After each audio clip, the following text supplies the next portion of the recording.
The first 3 years or four of a child's life is so crucial if you want to intentionally raise them bilingual. I like to call the Spanish only stage, that stage where our children, whether, one parent or both parents are speaking them in Spanish only as they're growing up since they're babies, are only speaking Spanish, right? So it's right before all the outside influences come in.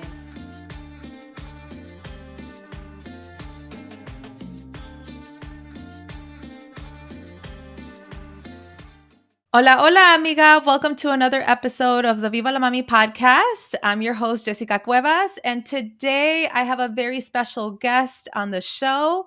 Her name is Lucía Garrett. She is the founder of Pato Pato, which is, oh my gosh, I think that it is so nuanced because it is a community of bilingual parents, interactive toys, and really great resources that she offers on Instagram. I feel very privileged and honored whenever she tags me in her posts. I think that it is very important to build community among bilingual parents because we shouldn't do this alone. And so part of our conversation will be about that as far as with how to raise bilingual kids, specifically in the Spanish only stage, which I'm very excited to talk about because as you know, I'm raising Spanish dominant children at this time since they're really little. And I think there's a very key importance in doing that. Pero también we're going to focus on Lucia's business. So, Lucia, thank you so much for being on the show. I really appreciate it.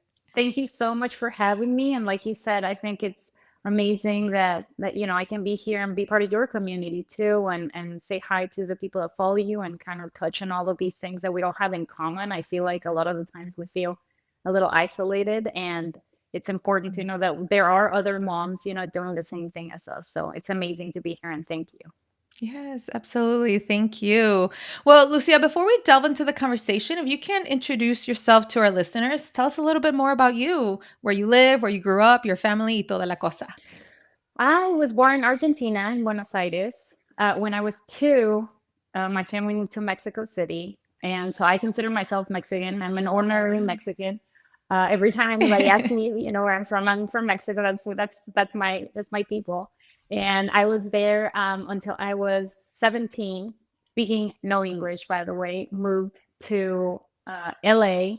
My dad's in the music business, and so he had opportunities in LA, and so he took on. He wanted to be out there. He was traveling out there a lot, so we moved there.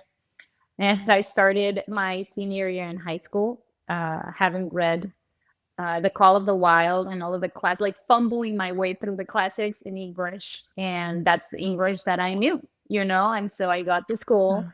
and people talked to me, and I had no idea what they were saying. And Wow. that was really tough because obviously senior year, everybody already has their friends and their groups and their cliques and stuff.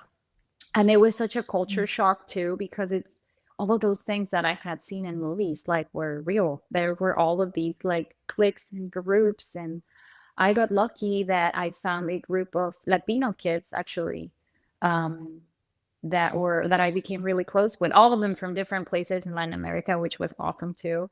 And I became really Mhm. close with them and got through that last year of high school. Then I started college right away. Um, After college, I started working at an advertising agency, which was kind of my dream job. And it was an advertising agency that took all of the American clients, but translated all the stuff for them and worked with them in Spanish, which was just amazing because I Mm. got to work with these really big clients, but doing it in Spanish. So it was the best of both Yeah. worlds. Um, Yeah. then That's awesome. I met my husband at my following agency, and together we started our own event marketing agency. And then we shortly after moved to Cincinnati to get married. We got married there. We also had our wedding in Argentina because my grandma was 92 and she couldn't travel, and it was important to me that Mm. my family out there was support. It's hard with visas and stuff in Argentina to travel out here, and it was important for me that they were a part of a celebration too. Plus, las fiestas en Latinoamérica son otra cosa. Y entonces era importante como really be able to party out there. You know how it is. It's just different and so much fun. Um, so we had our wedding out there too. And then we were in Cincinnati. We had both of our kids out there. And now the wind has blown us over to Northwest Arkansas, where we've been for 3 months. And it's been really amazing. It's just there's a lot more of a Hispanic community here, which I love for the kids. I just love that we can go to the park and somebody else is like speaking Spanish to their kids. It makes my heart happy because we were really rural in Ohio. And I mean, we were not exposed to that at all. There's just not that much of a community out there. So it's been really, really cool Right. to kind of like see the kids react to that and be a part of that. It's just really exciting. That's awesome. Well, thank you for sharing your story. I had no idea that you were born in Argentina I don't know. It's like and raised in I Mexico. know. My parents still talk like Argentinians, but I never como crecí en Mexico. I just never like it never stuck. Like that's just Yeah. yeah, yeah. Yeah, yeah, you were little and that's what's interesting, ¿verdad? Like depending on where people are raised and what their environment is, it really makes an impact in terms of like, como dicen las cosas, like their accent and all of Totally. that. And And even so, culturally, I yeah. mean, I Yeah. learned Mexican history. I learned the como estudios cívicos. I learned all of that from Mexico. So that's just it's like an adoptive parent. You know what I mean? That's my country. It's Mhm. hard to explain, but yeah, yeah. Yeah, well, you talk about the Spanish only stage, and I'm very curious to learn more about that just because I love how when you put words into place, you are able to then identify like, oh, this is what we have been utilizing into practice, pero no teníamos las palabras, to name it or title it, right? And so I would love for you to explain what Spanish only sage means and why it's so important for Latina moms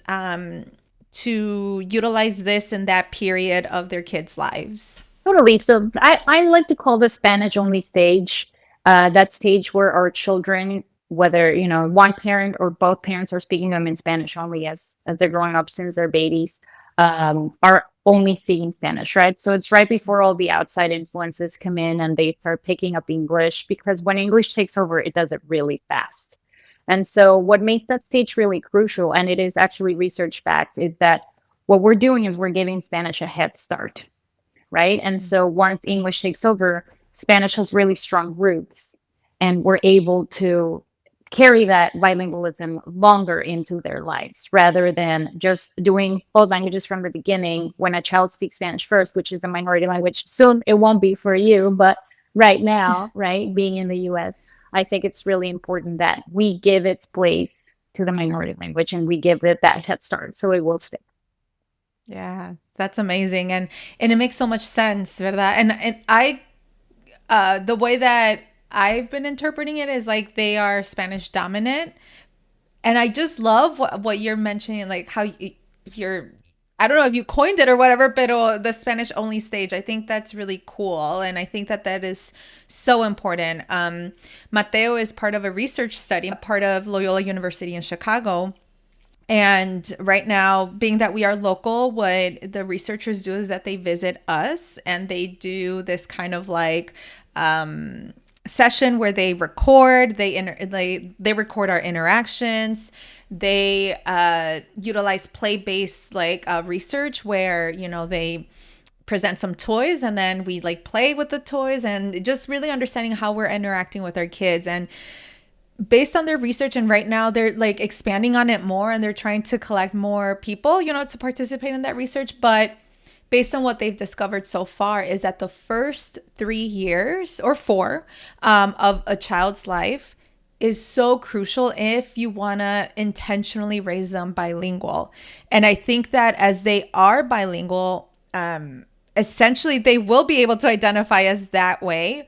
Pero it's so important to raise them in just the minority language first, So, mhm. because así es como, they'll be fully immersed, but it will be easier for them to not forget their language, because then once they start school or once they're out in the world, right, they're going to lose that language. And so I think with adding that into play and what you've been saying, I think it is very important to maybe consider raising Spanish only kids. I don't know what your thoughts are. Yeah, absolutely. The reason why I thought it was important to name it and give it a name is because I see so many moms doing it. But the most important and I would say hardest part, right, of this stage is just not giving into the pressure. Because even, in my own family, my husband speaks English, but my mom doesn't. And she was looking at me when my son was what I like to call a Spanish first kid. She was looking at me going, tienes que enseñarle inglés. ¿Cómo va a hablar con su papá? Nunca le va a entender. And so it's so important. There's so much pressure during that. And that's what makes it really hard as moms. So I think it's important that we give it a name and we stay confident in what we're doing. And that's why I love this online community. And I love that we're kind of talking about this because it makes moms feel more comfortable and more kind of backed, right? And give them the answers to give to these family members, friends, people in general, because that everybody has an opinion. And so I think it's important to have the information to know and be confident that, you know what, like this is the stage and I'm going to really embrace this because English will come quick. And when it does, Yeah. sometimes it's hard to turn back from that, right? And then you have the handful of parents saying, es que no me contesta en inglés. No, digo, no me contesta en español, nomás me contesta en inglés. And so in order to get there, we have to see this Yeah. stage through to the other side. Yeah, I love it. I love it.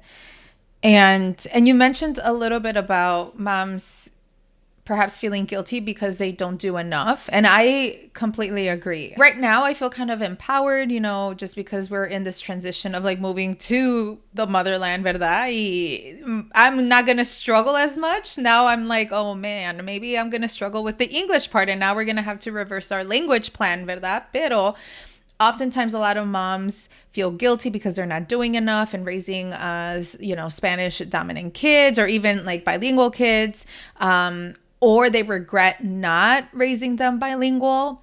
And then as their kids get older, they're like, oh, I missed out. Like, oh my gosh, I did such a poor job. Y ya no pueden hablar con sus abuelitos. And so, what would you say to a mom that feels guilty about either not incorporating enough Spanish, whatever that means, at home, or worry that their kids are going to lose their language? What would you tell a mom who's struggling with that bilingual guilt? So first of all, I would say guilt means you care, right? Which is already part of it and seeing it. But guilt doesn't move the needle. So we have to do something that really moves the needle. I think there's a big self-consciousness aspect to this. I feel like I meet so many moms that like, no, es que mi español this, or it's just not good enough, or they're just going to learn it wrong. So first of all, I want to say, if there's room to learn alongside your child if you really feel that that is one of the things holding you back because you're modeling very powerful language learning for your child. You're also modeling at the same time how important this is to you. It's so important to me that I'm going to do this with you and we can do it together, right? So I think that's one aspect. Another big aspect is if you're scared or you're worried that they're going to learn it right, speak to them in Spanish because children are amazing at filling in the gaps. So you're talking to them and you said a word wrong. There's cartoons that are going to, if you do any screen time, that are going to fill in. There's audio content that are going to hear it properly. There's music. There's other people, right? There are so many opportunities for them to fill in those gaps that saying, well, it's not good enough for them. They're going to learn it wrong. They're not going to learn it wrong. They're hearing it in action. They're creating a connection to the language. You're making it a priority and they see that priority, see how important it is. And so my advice would be don't let that hold you back. Just don't let that hold you back.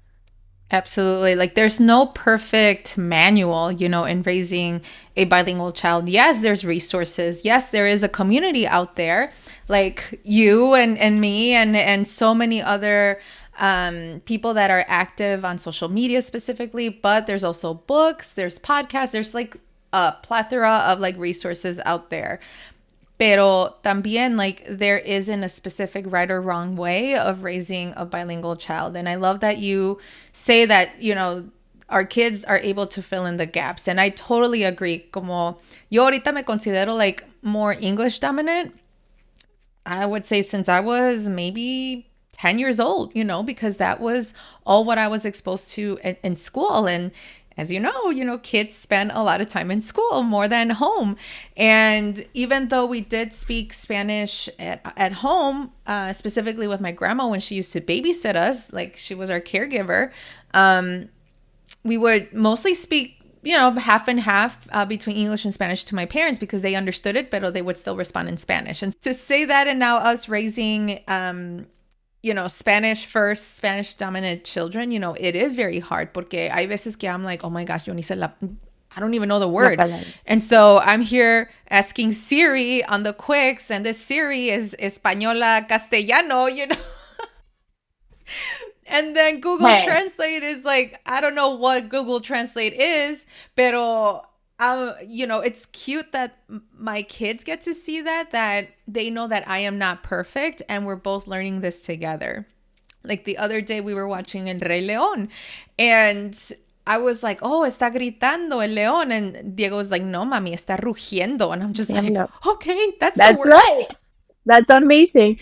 That's amazing. That's exactly how it's supposed to be, I think, at some point, right? I mean, that's our goal. You know what I mean? And it really comes to show that, yes, they really do fill in the gaps. They're really amazing. And I mean, as long as you're supporting yourself, I feel like, and kind of relying, we're lucky, right? That we are in an era where we can kind of rely on other resources and we're not doing it on our own.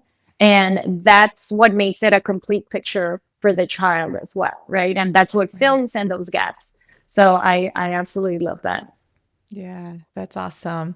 And can you share some like specific strategies that have worked for you and your family and the families that you've worked with as it relates to raising Spanish first kids? I'm kind of curious because you mentioned that your husband doesn't speak Spanish, ¿verdad? Yeah. No. So I'm going to preface this by saying I always say that the best strategy is whatever you're going to be able to do long term, right? That's going to be the best strategy for your family because consistency is the best thing for children at the end of the day. So if you know already you're not going to be able to stay consistent only speaking Spanish, then create those spaces to do that where you know you're gonna, like, I'm going to be able to do a bedtime story every night and start there, right? Don't try to overwhelm yourself because you're gonna quit and that's gonna make it much harder. For us, I always knew that I wanted the kids to speak Spanish. And so I only speak Spanish to my children. That's how I've always done it. I speak it to them absolutely everywhere. I speak to my children, I always say, as if they didn't speak English. That's how I talk to my children. Like, I kind of got stuck in the stage of like translating for them to an extent. And so that's just how I talk to them. My 2.5-year-old is, I would say, understands English, but he's still in the very early stages of English. He's both of my kids are chatters. Son muy platicones los dos. So they both talk from very early age and a lot. But my 5-year-old, when he was about, I would say 3, after he had for very long spoken more Spanish than my husband, like a lot better and a lot more. My husband was not understanding him. Then he took off with English. And that has been what works for us. I never spoke English. I still don't speak English to my kids. Even at the dinner table, if the 4 of us are sitting together, when I'm talking to the kids, I'm speaking in Spanish. When I'm talking to my husband, I'm speaking English. I had no idea I did this, by the way. My sister visited last week. She speaks both. I struggle with her because she's doing this thing that I'm talking about, which is she speaks English to the kids almost in the fear that they're not going to learn English, or like almost in trying to figure out how much English they know, which is really, really interesting. And when we're sitting at the table, she switches to English.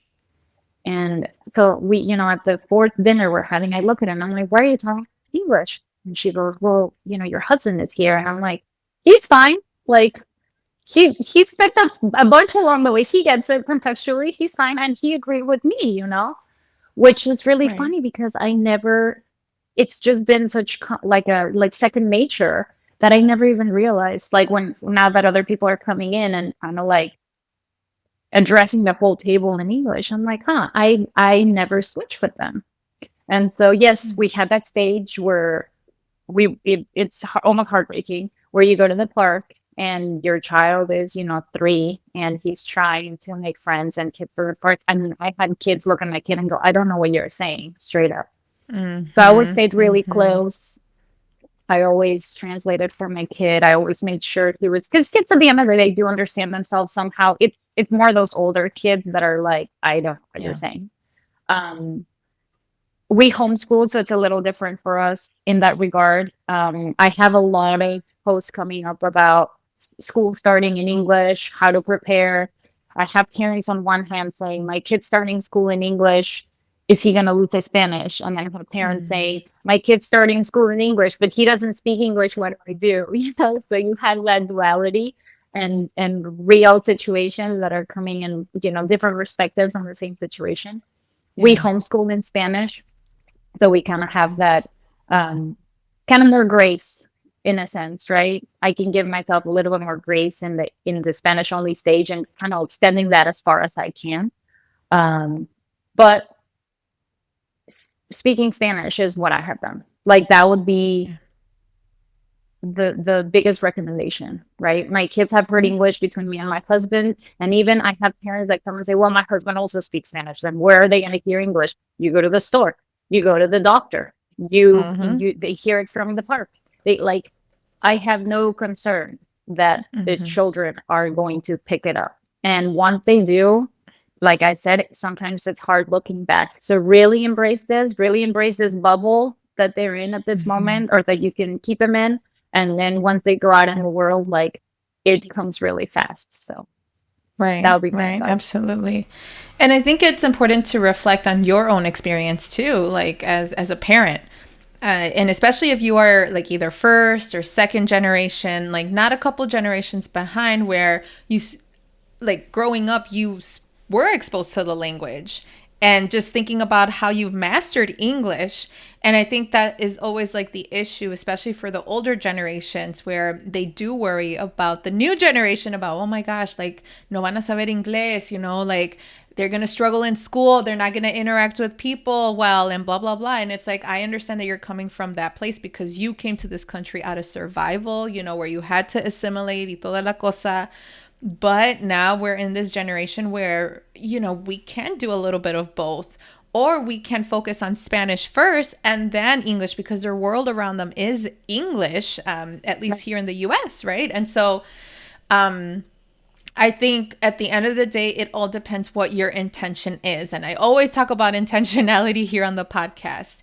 And in this specific topic about choosing to raise Spanish first kids, I think honestly, I think for us, like we always thought that we would raise them bilingual. So at first when Diego was like a couple months old, we were like, okay, let's translate basically. Like I was like, shoe, zapato, and honestly Yeah. that was very tiring for me. Yes.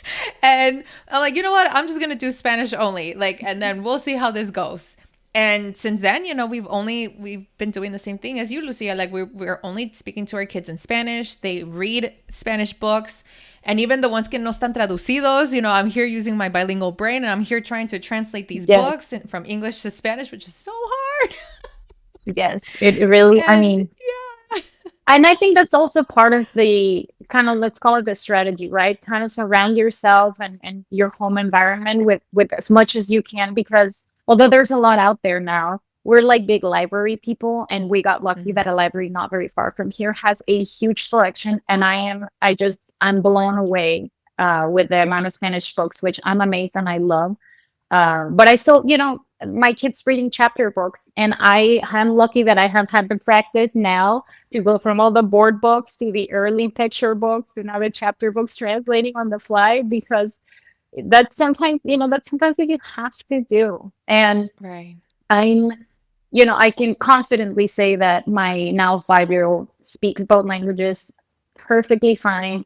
He speaks to my husband in English, he speaks to me in Spanish, and we have established that, as the language that we speak. And so that was my kind of like my main focus and my main intention, right? Mm. Like raising a Spanish first kid doesn't mean English is last. It just means that intentionally you are putting Spanish first so that you can create and grow those roots, like I said, because English is everywhere and Spanish comes from you, Right. right? Exactly. So No, that's amazing. I love it, and I'm glad that we, even though it can feel like we're doing a lot like of work, there is a lot of like mental labor involved in this. Just the fact that we have to translate books, verdad, or the fact that we are being cognizant of our kids, whether they're going to be made fun of or bullied, in the playground, or like being intentional of like searching for a bilingual community. And so it is very hard that oftentimes mamas that are either raising monolingual children or that don't want to raise bilingual kids, like they don't get to experience that compared to with us, that we're just on the lookout all the time and trying to figure out what are the best toys in this case, with Pato Pato, what are the best resources, what are the best, just like opportunities for our kids to not only be immersed, but to feel like they have a sense of identity too, right? And it is very hard. So what are the biggest challenges that you think that mamas are facing when trying to maintain Spanish at home? And how can they stay confident even when it feels like it's super overwhelming? I think one of the biggest challenges would be there's so much pressure and misinformation and confusion still surrounding this, especially this stage, that I think introducing English too soon is still a challenge. I would say, I mean, you were saying it yourself, right? You were translating both because you thought, I'm going to help them, right? And so I think that's still one of the biggest, I'm going to call it one of the biggest hurdles in getting to the finish line, right? So my advice on that would be see this stage through, right? Be intentional about it, see it through because it is so short lived. I mean, we're talking months, right? That our children are going to be, they're still gathering English, they're still processing it. They might not be speaking it, but it's all in there. Be patient with them, give them time, and they're going to blow you away. But it is key that we stay the course. Like I tell them all the time, just hold on because they're going to shock you. Just hold on. Be patient with them. And the other thing, I think feeling isolated is a big one because for some reason, even in this era of social media, we all feel like we're on this island doing these things like we're talking about. So what you're doing or what we're doing of like creating a community and really making moms feel heard, I think in itself is really helpful. And surrounding yourself, like you were saying, by parents that are going through the same thing as much as possible. I mean, I was, like I said, in Ohio, and it was tough. It was tough because there are a lot of times that there isn't even an opportunity to create that. And I had to be I'm talking like drive over an hour intentional to be able to create those pockets, for my kids. And so I think that's a big one too. Feeling isolated will make you want to quit at times. But rely on the advice that we're giving you, rely on other moms. And again, and see it through. It's night and day difference. And it is so worth it. Yeah. Yeah, I love it. Thank you for sharing that. And I think it affirms mamas that they shouldn't do this alone, that there is a community out there. And even if you don't have a physical community with you, because I get it, like, I have the privilege of being in Chicago, right? This is one of the reasons why we moved from the suburbs of Chicago to the city because of the dual language schools and opportunities that are here. Now, we're obviously moving at the time of this recording. Ya me voy. Pero whenever we're ready to return, we know that our kids will be in a dual language school. So that means that they're still going to keep up with the language and then be immersed in English eventually. But, considering that there are, depending on where you live, right, it can be challenging to find that community. But the beauty of it that there is an online community, and you're very present on social media, as well as other mamas that are doing the work in the world of bilingualism.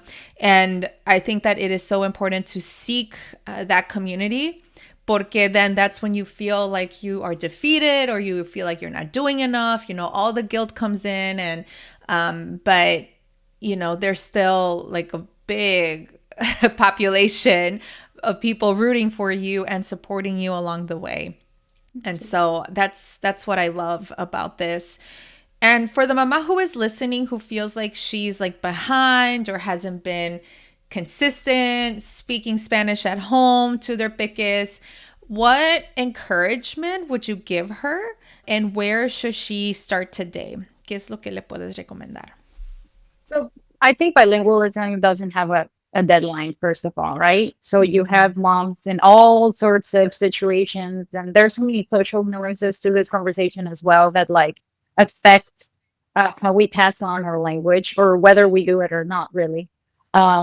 But what I would say is if you have a small child, a baby, just start speaking the language. They're not going to be confused. They're not going to be, if you feel uncomfortable, start introducing it slowly, do small swaps, say 10 minutes a day, start speaking it. I think it's also a comfort thing from the mother's part. A lot of times I get say, well, I just don't feel comfortable speaking it, or that's just not my language of love. They say a lot of the times. And so I say, start small, start a few minutes a day, start in a certain time of your day, right? The bath time, or like I was saying, do a bedtime story and start there and grow from there. As you feel confident, as they feel more confident, start going from there. And if you're not confident, well, learn alongside your child. Like I said, it's really, really big, and it's just great modeling to be able to learn with something with your child. I mean, like I said, I homeschool, and I can't tell you how many things I have to learn. I have had to learn to love dogs, which is a huge one because like that is definitely not for me. And lastly, pushback will come because our children will eventually, my 5-year-old who has not learned English is growing and is starting to uh, I'm going to say try to fit in, right, in certain situations, because socially children from a very young age want to fit in, right, for survival. Really, that's how they're wired. And so I'll see him start to kind of switch with me. And so my advice for that would be, which is huge, be playful. The same playfulness that we'll bring into parenting when we get resistance, bring that playfulness into language learning, right? So something that works really well with my 5-year-old, because he loves robots, he'll switch to English and I'll say, oh, alguien te pasó al modo inglés. Vamos a pasarte al modo español. Y aprieta un botón. And he immediately kind of like, he laughs and he goes back. And sometimes, like, if I'll be saying something and I'll say an English word, he'll tell me the same thing, right? And so I have an opportunity to kind of like think about the word and then do my full sentence in Spanish. So again, just those little playful things that really help keep it light, because once it feels like a chore and pressure for everybody, then it's not fun. And so keeping it light, keeping it fun, and bringing that connection back into language learning, I think is really important, because pushback will come. I mean, it's inevitable. Oh, yeah. Right. Absolutely. No, thank you for sharing that. And I love that you mentioned that it's never too late. And I think that for kids who are either second, even third, or maybe fourth generation, they are still exposed in some capacity of like the Spanish language, whether they're hearing it from like their great aunts or, like their bisabuelo or whatever, like they still hear the language and there's still a little bit of bilingualism in them. And I see this often with my little cousins, with my niece and nephew, who are English dominant. They don't speak Spanish, but now that my kids are around, and because that's the only language that they know, I mean, Espanol is the only thing that they know, they have to interact with them. And it's so interesting seeing my niece specifically, because she doesn't speak Spanish, like based on my sister's words, right? But when she interacts with my kids, lo entiende y sabe responder. Yeah, she struggles. Hay ciertas palabras que no sabe, but she understands. And I think that's the beauty, that even if you feel like your kids are fully disconnected, no, they still have it in them. But it just depends on what your intention is as a parent, and trying to meet them in a way where, okay, well, maybe they weren't exposed to Spanish in the beginning, but now how can we incorporate this?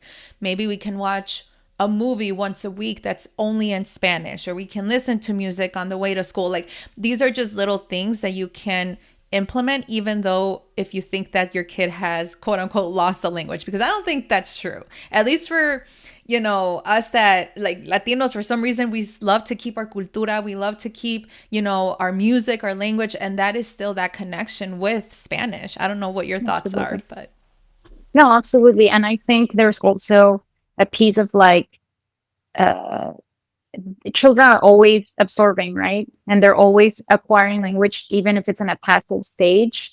So they might not be speaking it. But I mean, it's a great example, your niece here, who has obviously acquired enough of the language to even put a sentence together, which is huge. So they already have a leg start. That's something she was interested in. There are so many online classes now, if the parent doesn't want to speak it, starting with an older child. There's so many YouTube channels now. There's so many language learning activities and online things that you can do. And so I feel like we're in a really exciting time because bilingualism is finally, I'm going to say finally valued and appreciated and seen as an asset. And that has brought with it a lot of resources for parents, even of older children who maybe they didn't start in the beginning when it is easier, I'm going to say, but they're starting now. And there's a place to start. So it's a really exciting time in that regard. yes, I agree. Well, tell us about your journey about Pato Pato and what really inspired to build this business and specifically for bilingual families. So Pato Pato started out of kind of my need to have resources. Like I said, I personally homeschool my child, and I wanted resources that really promoted biliteracy and promoted learning in Spanish for those Spanish first kids, right? I see a lot of toys out there that either are in English, which is all of them, or they only promote kind of like one word learning, I'm going to say, kind of one of words. And I wanted something that really encouraged children to think in the language. And that was also tactile and fun and wasn't screen based, because there are apps out there, but I haven't seen anything to support hands on learning for the Spanish first child that we're talking about. And so we kind of set out on this journey to create a series of toys that supported. It started as biliteracy to teach children how to read in Spanish. And then it kind of spun into math, science, social emotional learning, everything really to support either the parent who is homeschooling or the parent who maybe sends their kids to school but wants to support that learning in Spanish at home, kind of like parallel teach, so that the child is supported in the language and kind of learning these same topics and themes and vocabulary also in Spanish at home, right? So that was really important for us. And I kind of wanted to empower the parents to do it in a way that's convenient and easy for them, so that they felt that they didn't have to go out of their way to not only find these resources, which is what has happened a lot of the times, but also to teach these concepts, which sometimes it might feel overwhelming, right? It's like, well, I don't know the animal habitats in Spanish. Like they teach them that in school.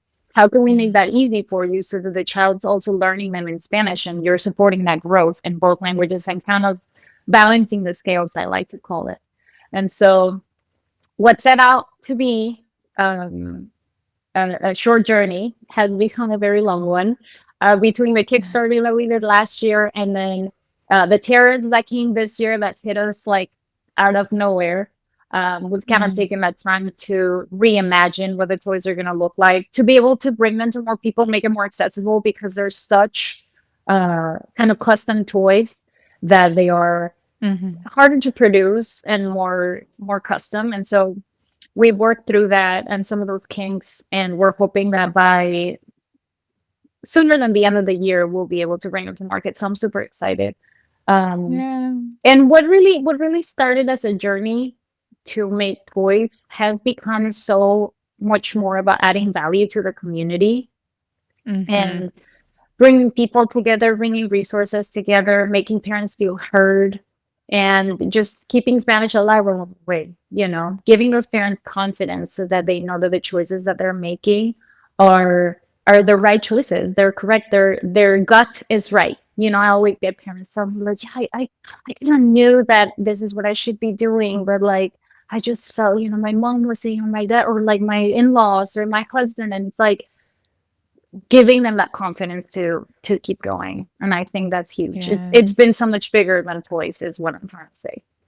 Yes, I love it. I love it. And going back to the mental load and everything, like I think that it takes a lot of intention, a lot of time and effort to really even think about how can we create an environment for our kids. And in this aspect of toys, right? Like it's really hard to find toys that aren't so direct in English. For example, La Cocinita, right? Where they have like the little packaging of like cereal and, I guess like it's labeled like brownies and, I guess spaghetti is universal, but, just like Those in those English, sí. types of words. Yeah, and then my kid asked me, pues, ¿qué es esto? And I'm like, well, pastelito de chocolate. Like, and so it's really hard, to find toys that are inclusive in that way, and seeing the language. And even if the toys, let's just say like in this case, the little box with the brownies image, if kids don't see the heritage language, then again, it just doesn't help empower them and to feel like they are a part of, That's the that's process. absolutely right. It is. I have a 5-year-old who's now reading, right? And we come across this all the time. It is just about adding to that ecosystem in that home environment to balance the scales, to Yeah. support the home language and the minority language in a way that when they're seeing things around the house, they're also feeling that that's part of their identity. They're also feeling Yes. supported in that half of themselves to an extent. Because yes, we come across, I mean, I can tell even with books right now, it's been difficult because my 5-year-old reads the words and he's like, well, but this word doesn't what you said. And I'm like, I know because this book's in English. And so we kind of had to work through that. But I love that we can bring something to homes that is going to support that and make it, like you said, make it easier on the parent to be able to teach in their home language, really. I mean, Yeah. teach in Spanish is what I say. These toys are not to teach Spanish, they are to Mhm. teach in Spanish. Yes, I love it. Oh my gosh, I am so excited, and I've seen you grow and really bring this out. And what better way, to support a Latina owned business, a business that is very intentional in helping parents raise Spanish first or bilingual kids. And I think that that is very important. I cannot wait to see your journey, especially as once the products are out. I am so excited for that. Even in Mexico, I think they still have like English only toys. And I'm just like, what's I going mean, on? that's where I get my stuff when, when I go to Mexico. And it's like still the Melissa and Doug toys that are at the Yes. stores, like that. And I'm like, what? Like, what is that? What is it? No, so you're supposed to read. Oh my God. I know, Yes. I know. Yes. So here's your sign. Maybe you can sell your toys también in Mexico, just saying. All right. Here we come. Yes. Well, Lucia, I have one final question for you. And how are you redefining motherhood? I would say that I am really loud. I'm always kind of the loudest in the room. And the way I'm redefining my own motherhood is by in this topic that we're talking about is by being the loudest in the room in my own language, right? I don't apologize for speaking Spanish to my kids. I don't change or switch because strangers are around that don't understand us. And by doing that, I feel like not only am I redefining motherhood for me, but there are people around that you might inspire and you never know that might, be too shy to speak it or self-conscious or and you never know who you're inspiring around you. And I think those people are more important than the people that might judge you for doing that. So focus on that. Oh my gosh, I love it. I never saw it that way. And it's just basically being your authentic self. And I think that that will, like, your kids will see that and already know that. And I love it. So thank you Absolutely. so much for sharing that. Yes. Thank you. Well, Lucia, where can people connect with you? Where can people follow you and also support your business? We are at play_pato pato on Instagram. We are playpatopato.com online. Right now, we are having people sign up to get a discount on the toys when they come out. We will announce it to our, through our newsletter and obviously also on our Instagram. So come out there. We have a broadcast channel where we're talking about these topics all the time and kind of supporting parents one-on-one and sharing resources, because that's what parents, I feel like to get the most resources on how to keep this going and eventually our toys. So yes. Well, Lucia, thank you so much for being on the show. I really appreciate it. It's very empowering to be with other mamas who are doing the work. And again, the essence of having community, not just with any mamas, because I know that it's important to have a variety, but also being intentional of who you talk to, and that way you don't feel isolated in this journey and raising bilingual kids. And so thank you so much for being here and for sharing your wisdom. thank you so much for having me. It was great talking to you.